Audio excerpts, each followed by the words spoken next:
कर जोरूं विनती करूं, धरूं चरण पर शीसे। गुरु राम देवानंद जी महाराज ने दियो नाम बख्शीसे। कोटि कोटि सजदा करूं, कोटि कोटि प्रणाम।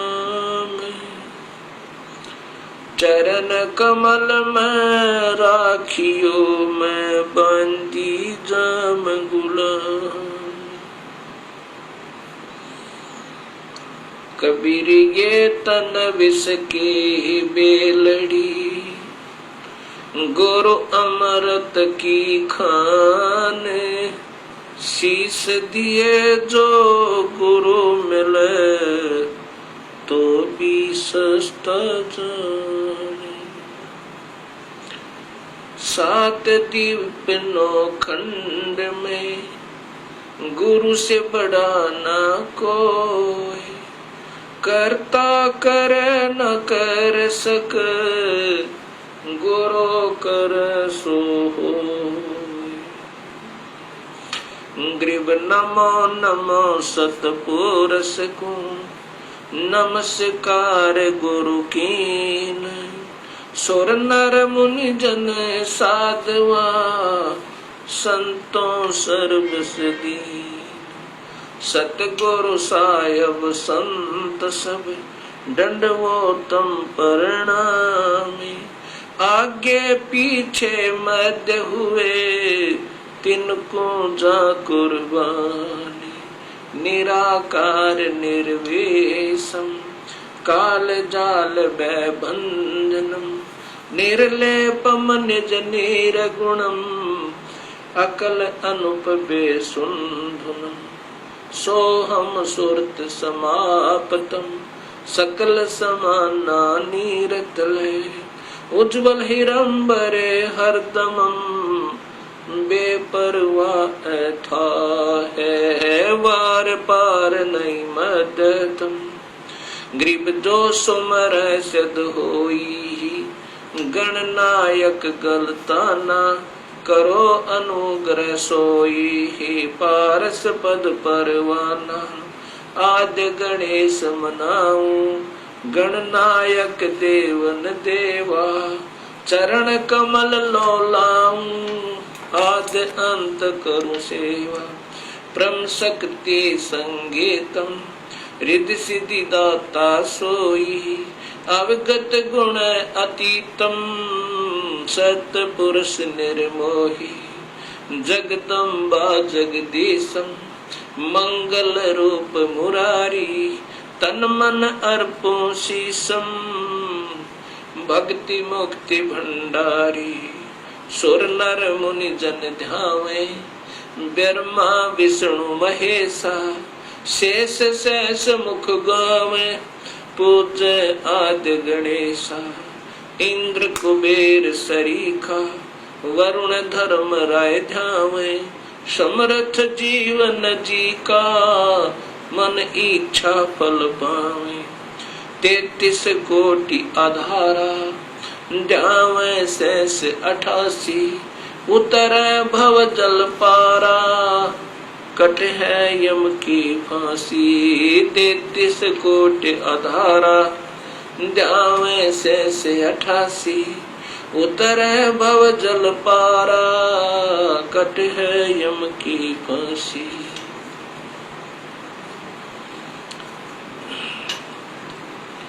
कबीर लूट सको तो लूटियो, राम नाम की लोटी। पीछे फिर पछताओगे, प्राण जहांगे छूटे। नहीं भरोसा देही का, विनस जावे छन माही। श्वास उसास में सुमरण करो, और यतन कछु नाही। कबीर श्वास श्वास में नाम जपो, व्यर्था श्वास मत खो। ना जाने इस श्वास को, आवण हो कि न हो, राम रटत कोठी भलो, चू चू पड़े जो चामे, ये कंचन दे किस काम की, जा मुख नाही नाम। कबीर जिव्या तो वो ए बली, जो रटे हरि नाम, नहीं तो काट बगाइयो, मुख में भलो ना चामे। कबीर राम रटत कन्या भली, साकट भलो न पूते, बकरी के गल में गल थना, जा मैं दूध न मोहते। कबीर राम रटत दारिद्र भलो, टूटी घर की छाने, वो सुंदर महल किस काम के, जहाँ भक्ति नहीं भगवान।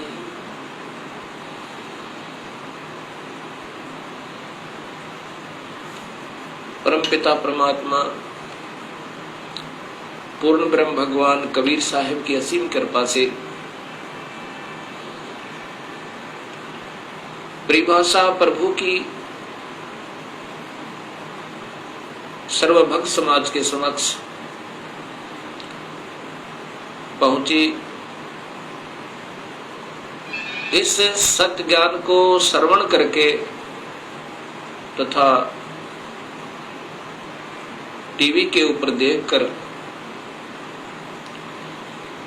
हजारों की संख्या में भक्त आत्माओं के श्रद्धा भरे पत्र तथा साथ में टेलीफोन के माध्यम से हमें उनके हृदय की पुकार, हृदय से की हुई प्रशंसा हमारे पास पहुंची। साथ में उनकी विनम्र शंकाएं भी आई। विनम्र भाव से उन्होंने प्रार्थना की कि जो आपने शास्त्रों के आधार पर यह सत्य ज्ञान समाज को दिया है, इसके लिए हम बहुत आभारी हैं। ऐसा स्वच्छ, ऐसा सत्य ज्ञान ये अभी तक कहाँ छुपा रहा, इसका कारण क्या रहा? ये हमारा दुर्भाग्य रहा कि अभी तक हमें ये सत्य ज्ञान नहीं पता चला, जबकि सभी शास्त्रों में और जो का तो प्रमाण मिला। अब ऐसे भक्त आत्माओं की अगर शंकाओं का समाधान नहीं हो पाया तो इस शंका रूपी कांटा फिर इस भक्ति रूपी मार्ग में बाधक बन जाता है।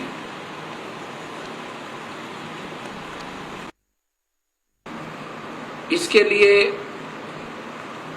सर्वप्रथम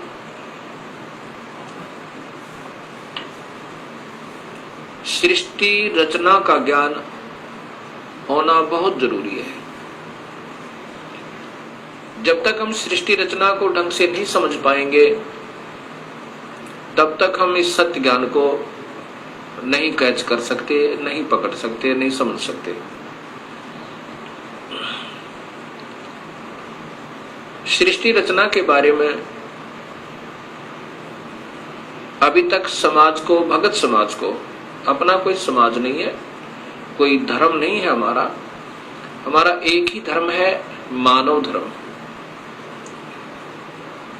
और जीव अपनी जाति है। ये सबसे पहले हमने याद रखना चाहिए। जीव हमारी जाति है, मानव धर्म हमारा, हिंदू मुस्लिम सिख ईसाई ये धर्म नहीं कोई न्यारा है।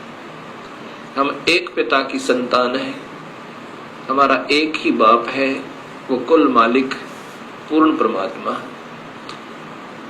और पिछले इतिहास को अगर हम देखें, उसमें ना कोई हिंदू था, ना मुसलमान, ना सिख, ना ईसाई।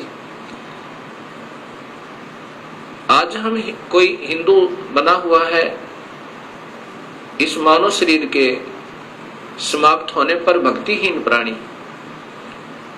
अपने संस्कारवश कभी पशु बन जाएगा, कभी पक्षी बनेगा, कभी पानी के जलचर बन जाएंगे। जब हम पशु होंगे तो हमारी पशु जाति होगी, और जब हम पक्षी होंगे तो हम पक्षी जाति के प्राणी होंगे।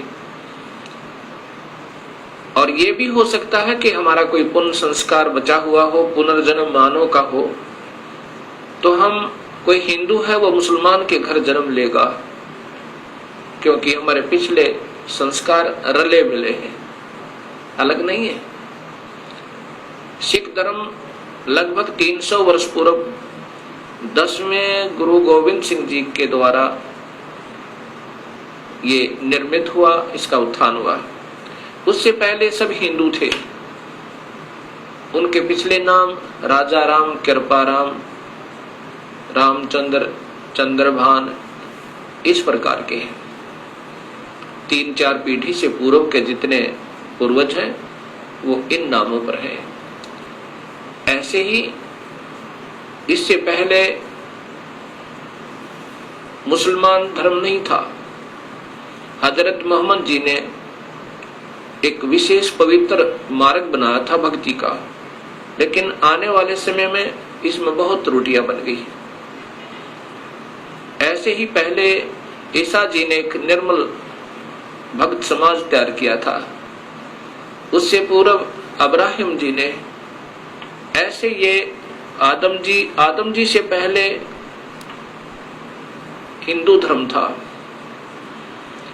और हिंदू से पहले केवल आर्य हुआ करते थे, कोई धर्म नहीं था। अब हमने ये विचार करना पड़ेगा कि हम दो नहीं हैं। जहां से भी भक्ति प्रारंभ होती है वो निर्मलता के आधार पर है। बीड़ी, शराब, मांस, तमाकू उसमें कभी प्रयोग नहीं होता, और केवल एक प्रभु की ही साधना प्रारंभ होती है। आने वाले समय में उसमें त्रुटियां आ जाती हैं। मनमुखी गुरु लोग उसमें ढेर सारी त्रुटियां पैदा कर देते हैं, और जिसके कारण वो समाज का प्रारूप बदल जाता है। भक्त समाज का, उस धर्म का एक प्रारूप बदल जाता है, वास्तविकता नहीं रहती। फिर ऐसे ही सदियों उपरांत फिर ये मार्ग प्रारंभ होता है। उसमें प्रारंभकर्ता को कठिनाइयां अवश्य आती हैं। समाज समझता है कि ये निंदक है, सभी को की साधनाओं को गलत बता रहा है। बिल्कुल नहीं। गलत उनको लगेगा ये मार्ग जिनको स्वयं शास्त्रों का ज्ञान नहीं, और उनके गुरुदेव अधूरे हैं, जिन्होंने आज तक ये नहीं बताया कि ये सृष्टि कैसे रचेगी, जबकि शास्त्रों में विद्यमान है ये सारा ज्ञान। अब सबसे पहले हमने सृष्टि रचना का सही ज्ञान होना चाहिए। तो अब दास आपको सृष्टि रचना बताना चाहेगा। सर्वप्रथम केवल एक ही प्रभु था,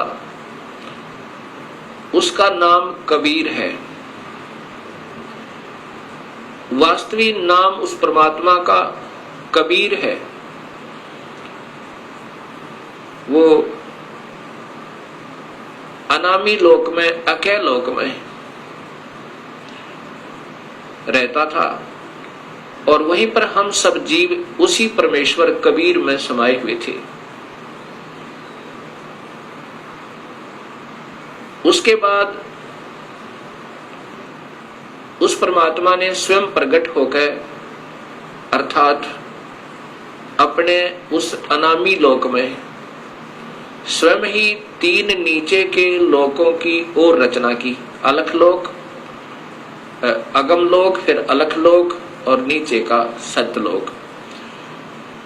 फिर सत्यलोक में आकर के उस परमेश्वर ने अन्य रचना की। सर्वप्रथम एक शब्द से 16 द्वीपों की रचना की।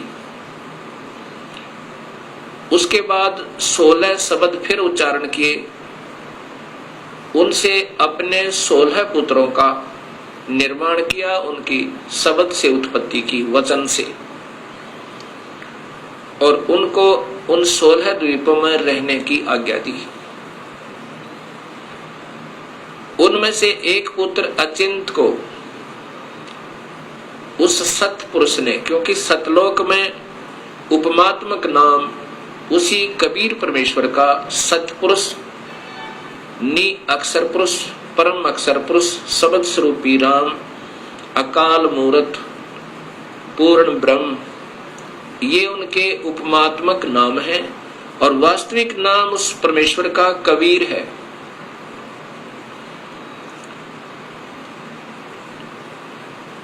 सतलोक के अंदर सतपुरुष ने अपने पुत्र अचिंत से कहा कि आप यहाँ की अन्य सृष्टि रचना को करो मेरी शक्ति तक।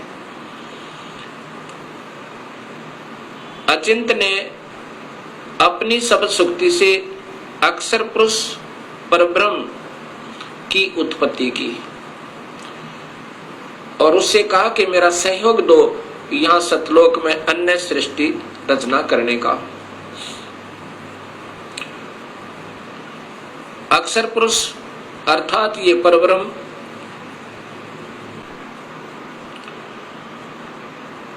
एक सतलोक में बने हुए मान सरोवर में, उसके अंदर अमृत जल है। सतलोक के अंदर जल अमृत है।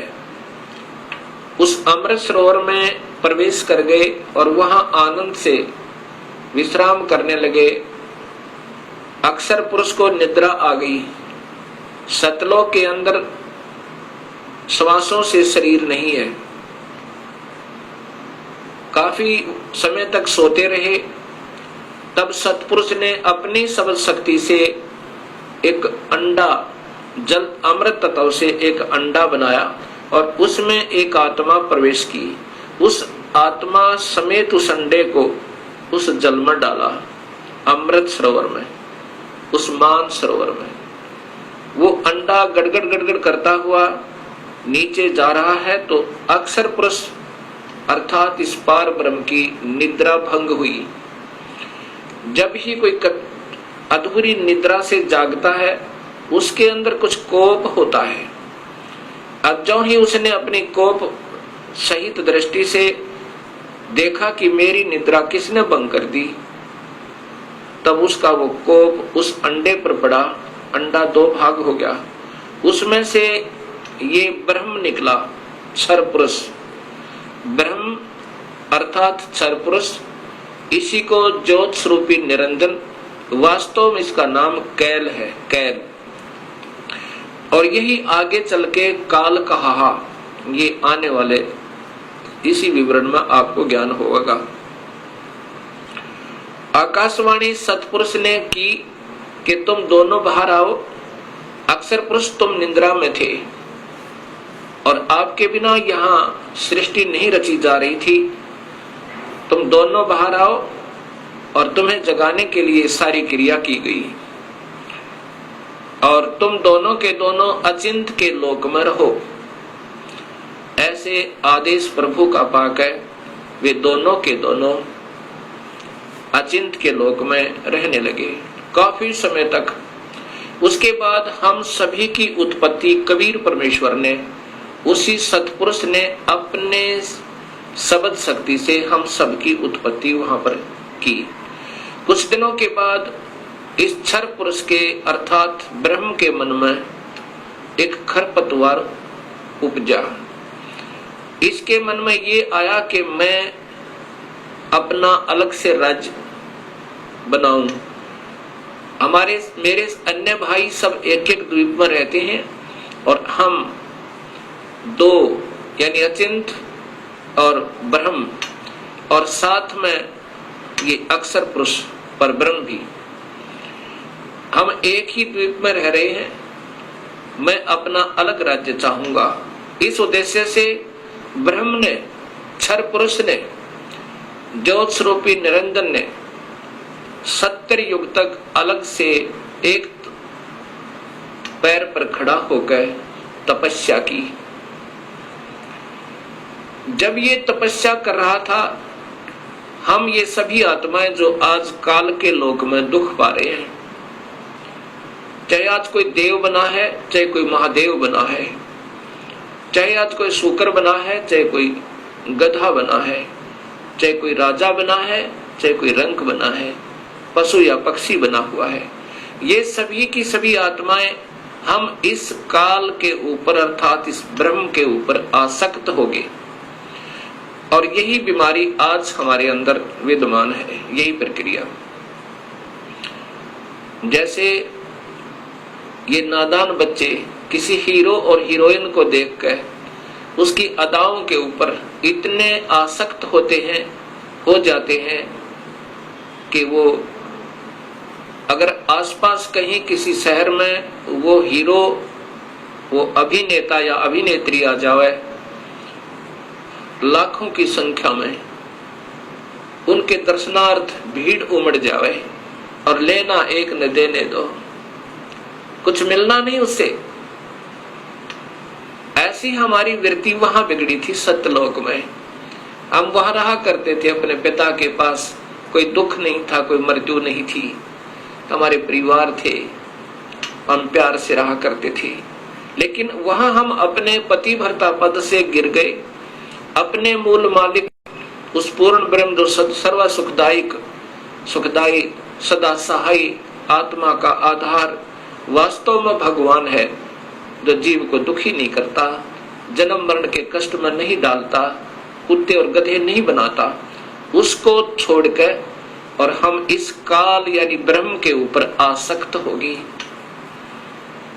जब इसने सत्युग तप कर लिया, तब पूर्ण परमात्मा ने, पूर्ण ब्रह्म ने, सतपुरुष ने पूछा भी क्या चाहता है तू काल, कैल क्या चाहता है, ब्रह्म तू क्या चाहता है।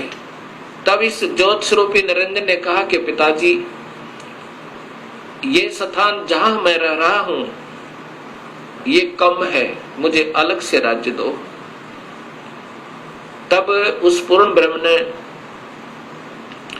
इस ब्रह्म के तप के बदले में 21 ब्रह्मांड प्रदान कर दिए, जैसे 21 प्लॉट दे देवे कोई साहूकार पिता अपने पुत्र को।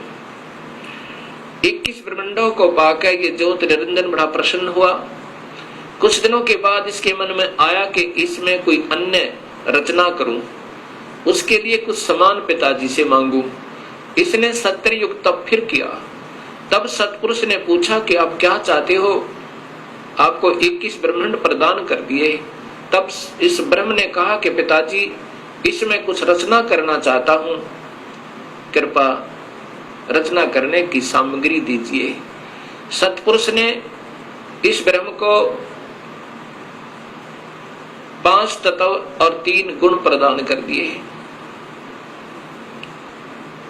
इसके बाद इसने सोचा कि ब्रह्म ने सोचा कि इसमें जीव भी हो, मेरा अकेले का मन नहीं लगता।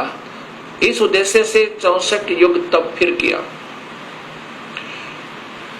तब सतपुरुष ने पूछा कि क्या चाहता है ज्योत निरंजन, अब तो तुझे मैंने जो मांगा सो दे दिया। तब ब्रह्म ने कहा पिताजी, कृपा मुझे जीव प्रदान करो, मेरा अकेले का दिल नहीं लगता है। उसमें पूर्ण ब्रह्म सतपुरुष कबीर परमेश्वर ने कहा कि ज्योत निरंजन, तेरे तप के बदले में राज्य दे सकता हूं और ब्रह्मांड चाहिए वो दे सकता हूं, परंतु ये अपनी प्यारी आत्मा, अपना अंश नहीं दूंगा तुझे। ये तो तेरे किसी भी क्रिया, धर्म, धार्मिक क्रिया से, तप से, किसी भी जप से नहीं दूंगा। हाँ, यदि वो स्वयं कोई जाना चाहता है अब सब इच्छा से, कोई हंस आत्मा, कोई भक्त आत्मा, तो मैं स्वीकृति दे सकता हूं, नहीं तो मैं अपनी इच्छा से नहीं कहूंगा, ये मैं नहीं दे सकता। इस बात को सुनकर ये ब्रह्म क्षर पुरुष ज्योत स्वरूपी निरंजन अर्थात जो भविष्य में फिर काल कहलाया, हमारे पास आया। आज हम जितने भी ये दुखी आत्मा इस काल के 21 ब्रह्मांड में पीड़ित हैं, हमारे पास ये ब्रह्म आया और हमसे कहा कि मैं वहां अलग से ब्रह्मांड लिए हैं मेरे पिताजी से अपने तप के बदले में। वहां ऐसे स्वर्ग बनाऊंगा, महास्वर्ग बनाऊंगा और ऐसे दूधों की नदी बहाऊंगा, झरने बनाऊंगा। क्या आप मेरे साथ चलना चाहते हो? तब हम सभी ने जो यहां काल के 21 ब्रह्मांडों में पीड़ित है, कहा कि यदि पिताजी हमें आज्ञा दें तो हम चलने को तैयार हैं। इस बात को सुनकर ज्योत स्वरूपी निरंजन कबीर परमात्मा के पास आया और उससे कहा कि पिताजी कुछ आत्माएं हमारे साथ चलने को तैयार हैं। सतपुरुष से कहा इस काल ने, ब्रह्म ने, कि पिताजी कुछ आत्माएं मेरे साथ चलने को तैयार हैं। उन्होंने सहमति दी है। तब पूर्ण परमात्मा सतपुरुष अर्थात कबीर देव ने, कबीर साहिब ने कहा कि यदि वो मेरे सामने स्वीकृति देंगी, जितनी भी आत्माएं हैं जो तेरे साथ जाना चाहते हैं, तो मैं उनको आज्ञा दे दूंगा। ऐसा कहकर के सतपुरुष हम सभी आत्माओं के पास आया जो आज काल के लोक में कैद में बंद हैं। सतपुरुष ने, उस अकाल मूर्त ने, शब्द स्वरूपी राम ने हमसे पूछा कि जो आत्मा इस ब्रह्म के साथ जाना चाहती हैं वो अपनी सहमति व्यक्त करें। उस समय हम सभी घबरा गए और नहीं हिम्मत पड़ी अपने पिता के सामने स्वीकृति देने की। उस समय एक आत्मा ने सर्वप्रथम हिम्मत किया, डेयर किया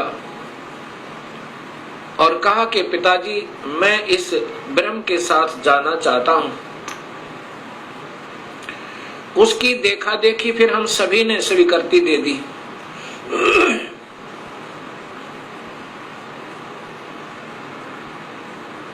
और जितनी भी आत्माएं उस समय स्वीकृति दी थी, सभी कबीर साहिब ने उनके नंबर नोट किए और जिसने सर्वप्रथम सहमति दी थी उस आत्मा का भी नंबर नोट किया और ब्रह्म से कहा कि ब्रह्म आप जाओ अपने लोक में, अब इन सभी आत्माओं को मैं विधिवत तेरे लोक में भेजूंगा। ऐसा कहकर के सतपुरुष ने अपनी शब्द शक्ति तक उस प्रथम स्वीकृति देने वाली आत्मा को एक लड़की का रूप बना दिया और उसको उसके अंदर एक शब्द शक्ति दे दी और हम सभी जीवात्माओं को उसे प्रकृति देवी भी कहते हैं, अष्टंगी भी कहते हैं और वही महामाया भी कहलाई। यहाँ 21 ब्रह्मांड की इस देवी को उत्पन्न किया अर्थात उस आत्मा का लड़की बनाया। फिर हम सभी आत्माओं को जो 21 ब्रह्मांड में आए हुए हैं उसके अंदर प्रवेश कर दिया, इस लड़की के शरीर में, प्रकृति देवी के शरीर में, अर्थात इसको अध्या माया भी कहते हैं और यही आगे चलकर त्रिदेवों की माता कहलाई। प्रवेश कर दिया और कहा कि बेटी तेरे को मैंने शब्द शक्ति दे दी है और जितने भी जीव काल कहे ब्रह्म कहेगा तू बना देना। एक बार मुख से उच्चारण करेगी उतने ही नर और मादा ये जोड़े उत्पन्न हो जाएंगे।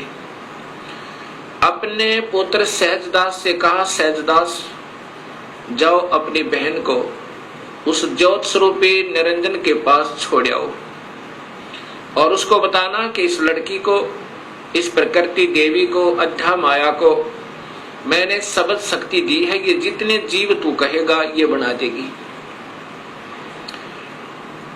और जितनी आत्माओं ने स्वीकृति दी थी वो सभी इसके अंदर प्रवेश कर रखी हैं।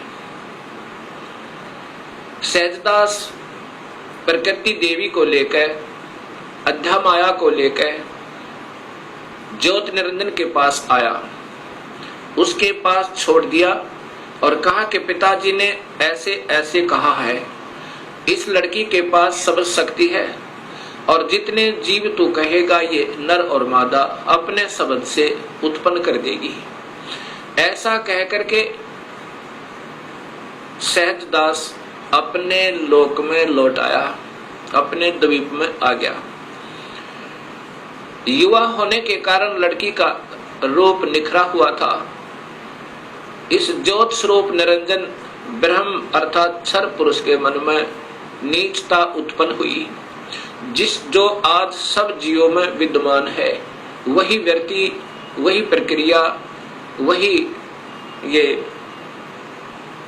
बुरी आदत युवा लड़की को देखकर उसके साथ बद व्यवहार करने की चेष्टा इस क्षर पुरुष ने अर्थात ज्योत स्वरूपी निरंजन ने की। लड़की ने, प्रकृति देवी ने कहा कि ज्योत निरंजन तू होश में आ जा, तू और मैं एक ही पिता की संतान है। पहले तेरी उत्पत्ति हुई उन्हीं के शब्द थे अंडे में और उन्हीं ने मुझे उत्पन्न किया। तू और मैं बहन और भाई हैं। बहन भाई का ये कर्म पाप का भागी होता है। तू मान जा मेरी बात।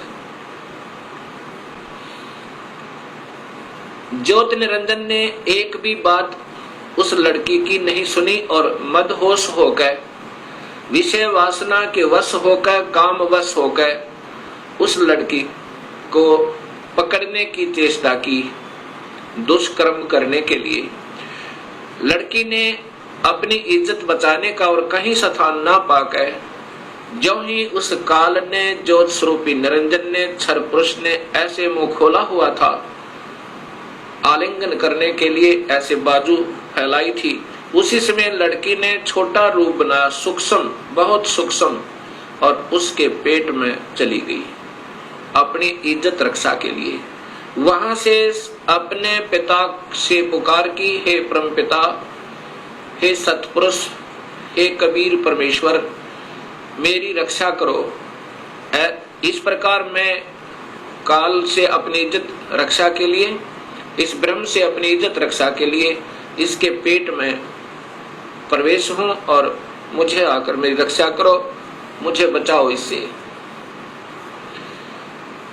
उसी समय कबीर परमेश्वर ने अपना ही दूसरा रूप अपने पुत्र योग संतायन अर्थात योग जीत, उसे जोग जीत भी कहते हैं, योग जीत का रूप बनाकर काल के 21 ब्रह्मांडों में प्रकट हुए और कहा कि ज्योत स्वरूपी निरंजन तूने जुल्म कर दिया। आपने ये ऐसा जुल्म कर दिया, ऐसे कर्म करने वाले पाप आत्मा को इस सच्चे लोक में ये श्राप, ये कर्म, ये पाप लगता है कि 1 लाख जीवों का, मनुष्य शरीरधारी जीवों का रोज आहार करेगा और 1.25 लाख की उत्पत्ति करेगा। पिताजी ने आदेश दिया है मुझे कि आप यहां से निकल जाइए अपने 21 ब्रह्मांड को लेकर, और लड़की को उसके पेट से निकाल दिया, प्रकृति देवी को इस ब्रह्म के पेट से निकाल दिया और उनको 21 ब्रह्मांड समेत और दोनों को वहां से निष्कासित कर दिया और कहा कि प्रकृति तूने स्वयं अपने पैर पर कवाड़ा मारा है, अपने पिता से दूर होगी तू, अब इसकी सजा तू ही पावेगी और जाओ यहाँ से 21 ब्रह्मांड लेकर आप चले जाओ। इतना कहते ही 21 ब्रह्मांड वायुयान की तरह वहां से चल पड़ा और वहां से सतलोक से 16 शंख कोश की दूरी पर नील पद्म शंख यानी 16 मिलियन 16 शंख कोस की दूरी पर ये 21 ब्रह्मांड आकर के स्थिर कर दिए कबीर परमेश्वर ने अपनी शक्ति तय। अब इस ज्योत स्वरूपी निरंजन के मन में फिर यही नीचता फिर उठी और कहा कि अब मेरा कौन क्या बिगाड़ सकता है, अब मैं मनमाना करूंगा। उस लड़की ने, प्रकृति देवी ने फिर प्रार्थना की कि ज्योत निरंजन अब भी तू मान जा। पहले तो आप और मैं एक ही पिता की संतान हैं, और दूसरे मैं तेरे पेट से होकर आई हूं। ये कर्म, अब मैं तेरी बेटी बन गई। प्रथम तो बहन और भाई का ये पाप कर्म महापाप का कारण, और दूसरे मैं तेरी बेटी हुई आपके पेट तक होकर आई, और बाप बेटी का ये जुल्म अच्छा नहीं। मान जा मेरी बात, मेरे पास सब शक्ति है पिताजी की दी हुई, और जितने जीव तू कहेगा मैं बना दूंगी। लेकिन इस ज्योत स्वरूपी निरंजन ने एक भी बात नहीं सुनी उस प्रकृति देवी की, दुर्गा की। जबरदस्ती शादी की, और एक ब्रह्मांड में एक ऐसा स्थान बना रखा है इस काल भगवान ने, ब्रह्म भगवान ने। वहां पर ब्रह्मलोक कहते हैं उसको। उस ब्रह्मलोक के अंदर इसने 3 स्थान बना रखे हैं, एक रजोगुण प्रधान, एक सतोगुण प्रधान और एक तमोगुण प्रधान। जब ये सतोगुण रजोगुण प्रभावित क्षेत्र में इस दुर्गा को अपनी पत्नी के रूप में रखता हुआ वहां रहता है, उस समय जो पुत्र की उत्पत्ति होती है उसका नाम ब्रह्मा रख देता है, उसको रजोगुण बना देता है। उसके बाद ये दोनों उस स्थान पर आ जाते हैं जो सतोगुण प्रभावित होता है। वहां पर जो पुत्र उत्पन्न होता है उसके अंदर सतोगुण आ जाते हैं, उसके अंदर सतोगुण आ जाते हैं, और उसका नाम ये विष्णु रखते हैं। तीसरे स्थान को तमोगुण प्रभावित बना रखा है, वहां रहकर अब इसी प्रकृति देवी दुर्गा के साथ जो पुत्र उत्पन्न करता है उसका नाम रुद्र शंकर शिव रखता है। ऐसे ही हर ब्रह्मांड के अंदर इस काल भगवान ने, ब्रह्म भगवान ने ये ब्रह्मलोक बनाए हैं, और वहां पर ये ऐसे ही कुछ समय के लिए प्रकृति देवी को अपने साथ रखता है, और उसके बाद वहां से अंतर्ध्यान हो जाता है। अब जब इसने इस लड़की को, प्रकृति देवी को बदनजर से देखा था, और ये लड़की प्रकृति देवी ने इसके पेट में शरण पाई थी, ज्योत निरंजन के पेट में, और फिर सतपुरुष ने अपने पुत्र जोगजीत का रूप बना करके आकर उसको निकाला था। उस दिन से इसका नाम काल पड़ा। कहा था कि आज से तेरा नाम काल होगा, और 1 लाख जीवों का, मनुष्य शरीरधारी प्राणियों का रोज आहार करेगा, और 1.25 लाख की उत्पत्ति किया करेगा। ये वहां पर सतलोक के अंदर ऐसा दुष्कर्म करने वाले को सबतः पाप लग जाता है। अब ज्योत स्वरूपी निरंजन काल ने अपनी पत्नी से कहा कि मैं ऐसे स्थान पर रहूंगा जहां पर कोई नहीं आ सकता, और आज के बाद मैं किसी भी 20 ब्रह्मांड के अंदर किसी भी व्यक्ति को, किसी भी प्राणी को आकार रूप में दर्शन नहीं दूंगा। मुझे निराकार समझा करेंगे, लेकिन मैं अपने वास्तविक रूप, काल रूप में, अपने 21वें ब्रह्मांड में रहा करूंगा। वहां पर कोई नहीं आ सकता, ना ब्रह्मा आ सकता, ना विष्णु आ सकता, ना शिव आ सकता, और ना ही कोई वेदों में के अनुसार साधना करने वाले साधक आ सकते। मैं वहां रहा करूंगा और सर्व कार्य मैं गुप्त रूप से किया करूंगा। तब प्रकृति देवी ने कहा कि निरंजन, मैं तेरे वश होगी, अब कुछ भी नाच नचा। इतने बड़े ब्रह्मांडों को, इन 20 ब्रह्मांडों को मैं कैसे चलाऊंगी एक स्त्री की जाति, और तू मुझे छोड़कर जा रहा है, कहता मैं आज के बाद किसी को दर्शन नहीं दूंगा। तब ज्योत स्वरूप निरंजन अर्थात इस काल भगवान ने, ब्रह्म ने कहा कि प्रकृति चिंता ना करे, जो कुछ भी करूंगा वो मैं ही करूंगा, तुम तो निमित्त मात्र होगे और ये बच्चे ब्रह्मा विष्णु महेश ये भी केवल निमित्त होंगे, इन सब का रिमोट मेरे पास होगा, सब कार्य मैं करवाऊंगा, तू चिंता मत कर। और जब ये बच्चे थोड़े से सियाने हों, इनको अचेत कर देना, जब ये बाल अवस्था से ऊपर उठे इनको अचेत कर देना और मेरा भेद मत बताना, ये समझ लेना ध्यान से, अगर मेरा भेद तूने इनको बताया तो मेरे से बुरा नहीं होगा, ऐसे उसको डरा धमका दिया। इस प्रकार ये काल उसके बाद निराकार कहलाता है, लेकिन ये आकार में अपने उस काल लोक में विद्यमान रहता है। जब ये बच्चे ब्रह्मा विष्णु महेश सियाने हुए तब तक इनको अचेत रखा गया। जब ये सियाने हुए उसमें ब्रह्मा को कमल के फूल पे, विष्णु को शेष सैया पे और शिव को एक कैलाश पर्वत पे इनको बेहोश रखा हुआ था और फिर वहां पर सचेत कर दिया। सबसे पहले ब्रह्मा को कमल के फूल पे इसी स्वयं ब्रह्म ने, काल ने अपने ही नाभि से एक कमल प्रकट किया। वो महाविष्णु, महाब्रह्मा, महाशिव रूप में, 3 रूप में ब्रह्मलोक में रहता है हर ब्रह्मांड के अंदर। उस समय ब्रह्मा को उस कमल के फूल पर रख दिया। ब्रह्मा को ये नहीं मालूम कि मैं कहां से उत्पन्न हुआ, कौन मेरा माँ है, कौन मेरे पिता है। उसके बाद आकाशवाणी हुई कि तुम तप करो। ब्रह्मा ने 1000 वर्ष तक तप किया।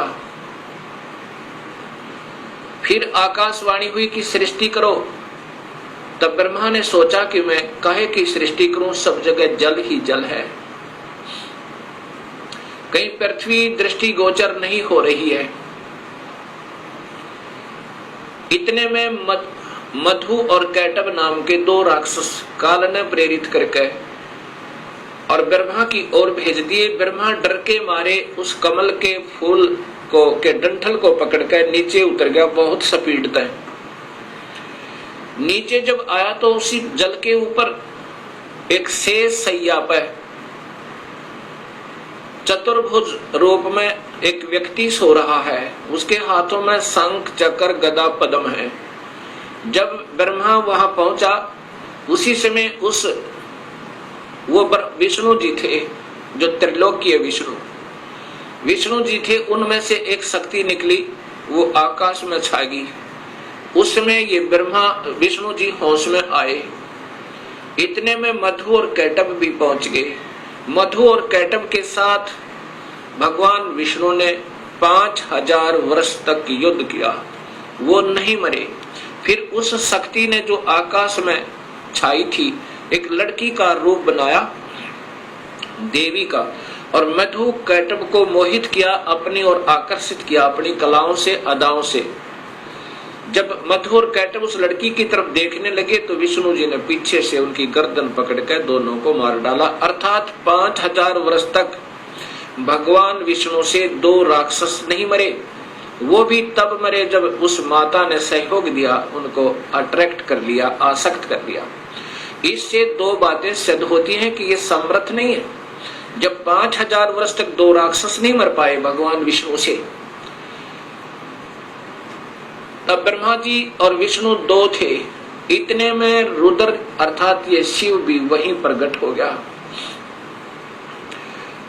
ब्रह्मा जी देवी भागवत महापुराण में बताता है कि फिर हम तीन हो गए, ब्रह्मा, विष्णु और शिव। तब देवी ने कहा कि तुम तीनों देवता अपने अपने कार्य को ध्यान से सुनो और उस पर संलग्न हो जाओ। ब्रह्मा जीवों की उत्पत्ति करवावे, उनको रजोगुण प्रभावित करके, ये केवल इतने ही ब्रह्मा हैं। और विष्णु फिर इनके आपस में सतिथि बनाए रखा है, मोह ममता में फंसाए रखा है, ये विष्णु जी की ड्यूटी है। और शिव की ड्यूटी है कि ये संहार करे। तब इन तीनों ने कहा कि हे माई, हे देवी, कहीं पर पृथ्वी नजर नहीं आ रही है और पृथ्वी के बिना प्राणियों की सृष्टि, स्थिति और संहार असंभव है। तब वो देवी मुस्काई और कहा कि तुम, इतने में एक विमान आया और कहा कि तुम तीनों के तीनों इस विमान में बैठो और चिंता मत करना, घबराइयो मत। उस समय ये तीनों के तीनों ब्रह्मा, विष्णु, महेश विमान में प्रवेश कर गए। विमान मन की गति से चला, बहुत तीव्र गति था। कहां पहुंचा? ब्रह्मलोक में पहुंचा, जहां पर ये काल भगवान तीन रूपों में रहता है, जहां इनकी उत्पत्ति की जाती है, ब्रह्मा, विष्णु, महेश की। और वहां पर कोई नहीं जा सकता, ना वेद विधि से, किसी साधना तक, ना तप से, ना यज्ञ से, ना हवन से, किसी प्रकार से नहीं जा सकता, ना किसी जप से। वहां पर तो ये अपनी कृपा से ही ले जा सकता है, ये काल भगवान सोचल सिद्ध करके। वहां जाकर के इन्होंने क्या देखा?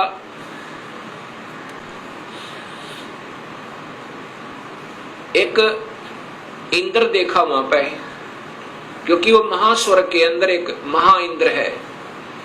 उसके बाद फिर आगे विमान गया, वहां एक ब्रह्मा देखा। जब दूसरा ब्रह्मा देखा तो शिव और विष्णु ब्रह्मा जी से पूछने लगे कि हे चतुरानन, ये दूसरा ब्रह्मा कौन है? तब ब्रह्मा जी ने कहा, मुझे नहीं मालूम ये कौन है। उसके बाद विमान आगे चला।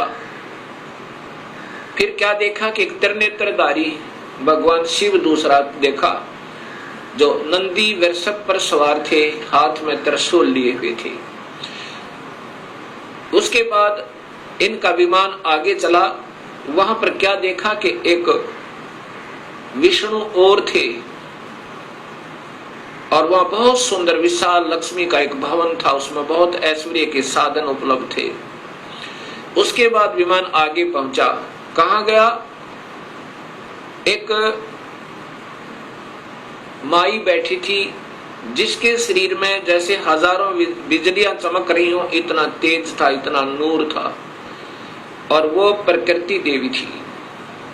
ये ब्रह्मा, विष्णु, महेश की मां थी, मां है जो इन्होंने देखी। विमान वहां रुका। देवी एक विशाल भवन के अंदर विराजमान थी। तब उसने कहा कि तुम तीनों के तीनों जहाज से नीचे उतरो। हम नीचे उतरे। ब्रह्मा, विष्णु, महेश, ब्रह्मा बता रहा है देवी भागवत महापुराण में, नीचे उतरे।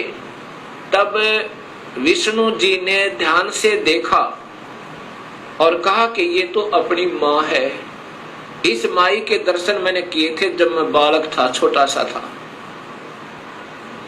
जब मैं बालक था, छोटा सा था, तब मैंने इस माई के दर्शन किए थे। इससे सब सिद्ध है कि इनका जन्म है और ये तीनों की मां है। तब ब्रह्मा, विष्णु और शिव ने तीनों ने स्वीकार कर लिया कि ये ही अपनी जननी है। तब शिव जी कहते हैं, हे माता, जब आप ब्रह्मा को उत्पन्न करने वाली आप हैं, विष्णु भी जब आपके बालक हैं, तो ये तीसरा भी आप ही का बच्चा है। आप ही हमें गुप्त भेद नहीं बता रहे थे, अब हमने आप ही की कृपा से ज्ञान हुआ।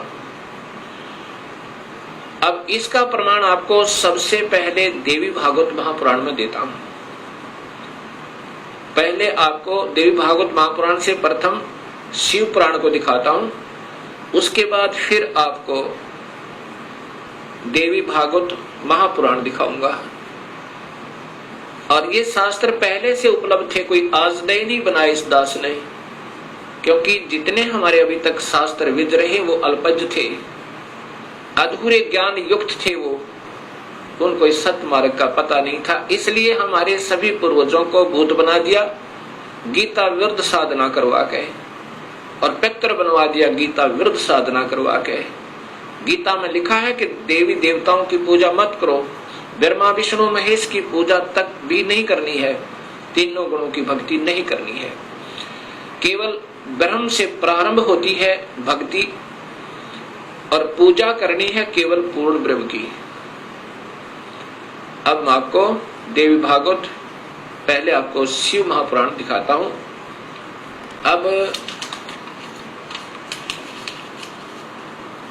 अब देखिएगा भक्तात्माओं, ये देवी भागवत महापुराण, शिव महापुराण, ये शिव महापुराण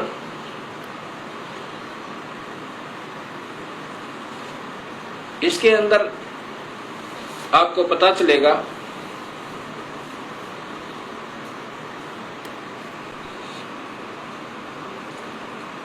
श्री शिव महापुराण भाषा सटीक सहितम, ये संस्कृत युक्त है, इसमें संस्कृत भी साथ है, और ये शिवा भाषा टीका टीकोत्तम, टीकाकार है डॉक्टर ब्रह्मानंद त्रिपाठी, साहित्य आयुर्वेद ज्योतिष आचार्य, MA PhD DMCA, ये टीकाकार हैं इनके, और ये आपके समक्ष है। इसमें क्या लिखा है यहां देखिएगा,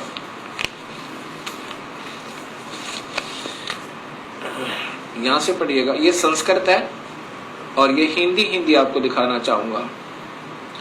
प्रलय काल में, इधर से लो, पीछे लो,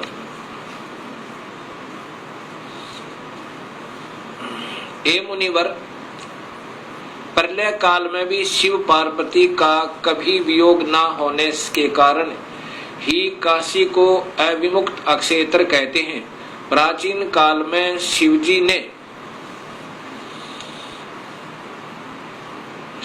ने इस अक्षेत्र का नाम पहले नंदनवन और बाद में अविमुक्त रखा था। हे देवर्षि नारद, आनंद वन में रमण करते हुए शिव पार्वती के मन में इच्छा हुई कि किसी दूसरे पुरुष का निर्माण किया जाए, जिसके ऊपर अपने इस महासागर को डालकर हम दोनों स्वच्छंद होकर वैराग्य धारण कर केवल काशीपुरी में निवास कर सकें। वही सदा सब कुछ करे, वही रक्षा करे, वही अंत में वही रक्षा करे, और अंत में मेरे अनुग्रह से वही सृष्टि का संवरण भी करे। चिंता रूपी लहरों से चलायमान चिंता रूपी समुद्र को बटोर कर रजोगुण रूपी विदुम से विस्तृत करे। अब यहाँ देखिएगा, ये ना अपने हिसाब से लगा रखेंगे। ऐसे विचार कर उस सर्वव्यापक भगवान ने उस पराशक्ति के 10वें अंग, ये 10वां अंग देखिएगा, ये ध्यान रखना, 10वें अंग अर्थात योनि में सुधार रूपी आवास का प्रयोग किया। ये दिखाना चाहते हैं आपको कि ये कहना क्या चाहते हैं हम। तब उससे तीनों लोकों में सुंदर एक पुरुष प्रकट हुआ, जो शांत एवं सतोगुण से युक्त था, गंभीरता में समुद्र के सम्मान तथा अक्षमावान था। हे मुनि, वह पुरुष इंद्र लक्ष्मणी के सदृश कांति वाला, अर्थात ये था कौन, ये देखिएगा नीचे। शिवजी ने कहा, जो पुत्र उत्पन्न हुआ उसको कहा सर्वव्यापक होने से तुम्हारा विष्णु यह प्रसिद्ध नाम होगा। ये देखिए ध्यान तक, फिर देखिए सर्वव्यापक होने से, सर्वव्यापक होने से शिव ने कहा, शिवजी ने कहा सर्वव्यापक होने से के कारण तुम्हारा विष्णु यह प्रसिद्ध नाम होगा। अब इससे सिद्ध हो गया कि शिवजी से विष्णु की उत्पत्ति। एक बार फिर लीजिए,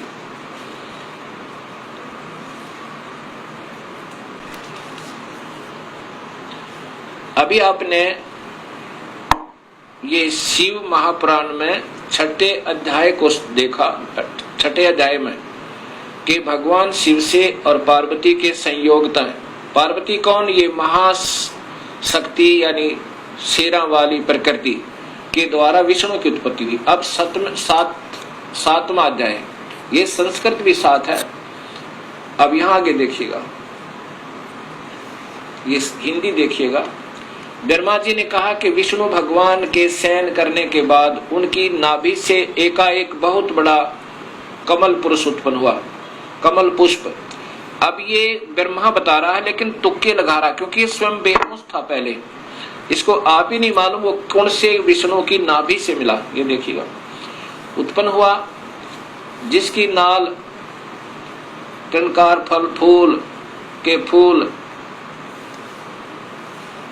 अब ज्यादा ना देख लिए, देखिएगा उस सांब शिव परमेश्वर भगवान शिव ने पहले की भांति जैसे विष्णु की उत्पत्ति की थी दुर्गा और काल के संयोग तय, पहले की भांति अपने दाहिने अंग से मुझे उत्पन्न किया। ब्रह्मा कह रहा कि मेरी उत्पत्ति भी उस काल ब्रह्म से, यानी शिव कह रहे हैं, ये शिव हो महा ब्रह्मा महाविष्णु महाशिव रूप में ये काल ही रहता है, मुझे उत्पन्न किया, ये ब्रह्मा जी ने बताया। कई भक्तात्मा कहते हैं कि जो गीता प्रेस गोरखपुर से प्रकाशित पुस्तकें हैं वही विशेषकर आम भक्त समाज उनको सत्य मानता, एथेंटिक मानता है। अब आपके सामने यही गीता प्रेस गोरखपुर से प्रकाशित ये पुस्तक दिखाते हैं, शिव महापुराण।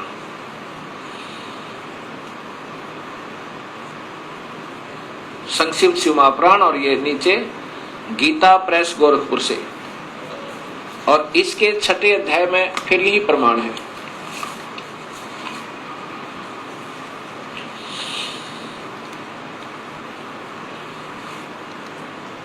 अब इसी शिव महापुराण का ये छठा अध्याय है।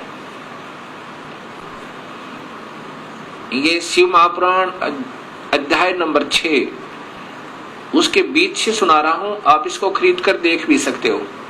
जिस परब्रह्म के विषय में ज्ञान और अज्ञान पूर्ण उक्तियों द्वारा इस प्रकार ऊपर बताए अनुसार विकल्प किए जाते हैं, उसने कुछ काल के बाद सृष्टि का समय आने पर द्वितीय की इच्छा प्रकट की। उसके भीतर एक से अनेक होने का संकल्प उदित हुआ।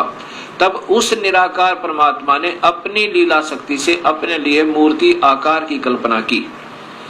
वह मूर्ति संपूर्ण ऐश्वर्य गुणों से संपन्न, सर्वज्ञानी, ज्ञानमयी, शुभ स्वरूपा, सर्वव्यापिनी, सर्वरूपा, सर्वदर्शनी, सर्वकारिणी, सबके एकमात्र, वंदनिया, सर्वदा, सब कुछ देने वाली और संपूर्ण संस्कृतियों का केंद्र थी। उस शुद्ध रूपणी ईश्वरीय मूर्ति की कल्पना करके वह अद्वितीय, अनादि, अनंत, सर्व प्रकाशक, चिंत, सर्वव्यापी और अविनाशी परब्रह्म अंतर्हित हो गया। ये काल की कलाएं हैं सारी, और ये अनजान लेखक जिनको कुछ ज्ञान नहीं, इस काल को ही सब उपमा दे रहे हैं उस पूर्ण ब्रह्म के तुल्य, जो मूर्ति रहित परम ब्रह्म है। अब यहाँ मूर्ति हो गया और फिर मूर्ति रहित भी है। अब ये काल की ही कला है, वो क्या बन गया? शिव रूप में आ गया। उसकी मूर्ति यहाँ देखो, चिंतमय आकार भगवान सदाशिव हैं। ये काल ही निराकार है और यही फिर महाशिव, महाविष्णु और महाब्रह्मा के रूप में ये सब कलाएं करता है। अर्वाचीन और प्राचीन विद्वान इसी को ईश्वर कहते हैं। जितना जिनको ज्ञान है इस काल को ही ये ईश्वर कहते। उस समय एकाकी रहकर स्वेच्छानुसार विहार करने वाले उन सदाशिव ने अपने विग्रह से स्वयं ही एक स्वरूप भूता शक्ति की सृष्टि की, अर्थात वह देवी इसी के शरीर से निकली, वो निकाली थी पूर्ण परमात्मा ने, जो इसके पेट में शरण ले ली थी, कि जो उनके अपने श्री अंग से कभी अलग होने वाली नहीं थी। उस पराशक्ति को प्रधान प्रकृति, देखो प्रधान प्रकृति गुणवती माया बुद्धि तत्व की जननी विकार रहित बताया गया है। वह शक्ति अंबिका कही गई है और उसी को प्रकृति, ये ध्यान से देखना भक्तात्माओं, यही देवी अध्या माया, ये प्रकृति देवी, प्रकृति सर्वोश्वरी त्रिदेव जननी, यानी तीनों देवताओं की माँ, ब्रह्मा विष्णु महेश की माता, नित्य और मूल कारण कही सदाशिव द्वारा प्रकट की गई उस शक्ति की 8 भुजाएं हैं। अब ये शब्द ही स्पष्ट हो गया कि यही प्रकृति देवी ब्रह्मा विष्णु महेश की माता है। और इसी में फिर आगे आता है कि ब्रह्मा और विष्णु की उत्पत्ति शिव से हुई। ये महाशिव काल है